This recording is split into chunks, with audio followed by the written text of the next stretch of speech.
ఓట్ల చోరీని అడ్డుకుంటే బీహార్‌లో గెలుపు మాదే. సో, మరి ఇక్కడ గూడా ఓట్ల చోరీ జరుగుతుంది అని జెప్తున్నారు. ఖచ్చితంగా రిగ్గింగ్ జరుగుతది అని అంటున్నారు. ఖచ్చితంగా దొంగ ఓట్లున్నయి అంటున్నారు. మొన్న ఒక డివిజన్‌లోనే 4000 ఓట్లు ఉంటే 700 ఓట్లకు అసలు అక్కడ వాళ్ళు ఎవరున్నారో తెలవదు. బోరబండలో.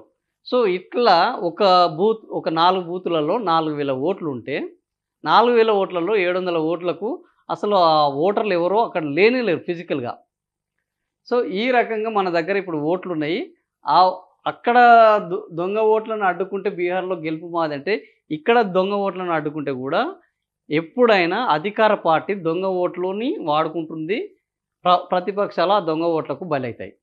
బీహార్‌లో ఇప్పుడు అధికార పార్టీ దొంగ ఓట్లను వాడుతుంది. ఆ దొంగ ఓట్లను అడ్డుకుంటే ఎవరు గెలుస్తారు? ప్రతిపక్షం. ఇక్కడ గూడా అధికార పార్టీ ఏం చేస్తుంది? దొంగ ఓట్లను వాడుకుంటుంది. ఇక్కడ దొంగ ఓట్లను అడ్డుకుంటే ఏం జరుగుతది? ప్రతిపక్షం గెలుస్తది. Simple as simple. ప్రతిపక్షం గెలవాలంటే దొంగ ఓట్లు ఉండొద్దు.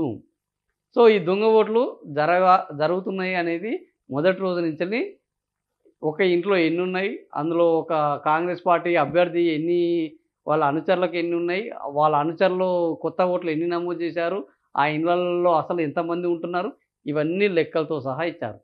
ఇప్పటి వరకు వాళ్ళ మీద చర్యలు తీసుకున్నారంటే 0. కాబట్టి దొంగ ఓట్లను అడ్డుకుంటే ఖచ్చితంగా గెలుపు ప్రతిపక్షాలదవుతది. ఒకవేళ అధికార పక్షం గెలిచిందంటే ఖచ్చితంగా దొంగ ఓట్లు జరిగినట్టు. ఇది వీళ్ళ లెక్క. మరి వీళ్ళ లెక్క వాళ్ళకే వర్తిస్తదా? తెలంగాణకు గూడా వర్తిస్తదా చూడాలె.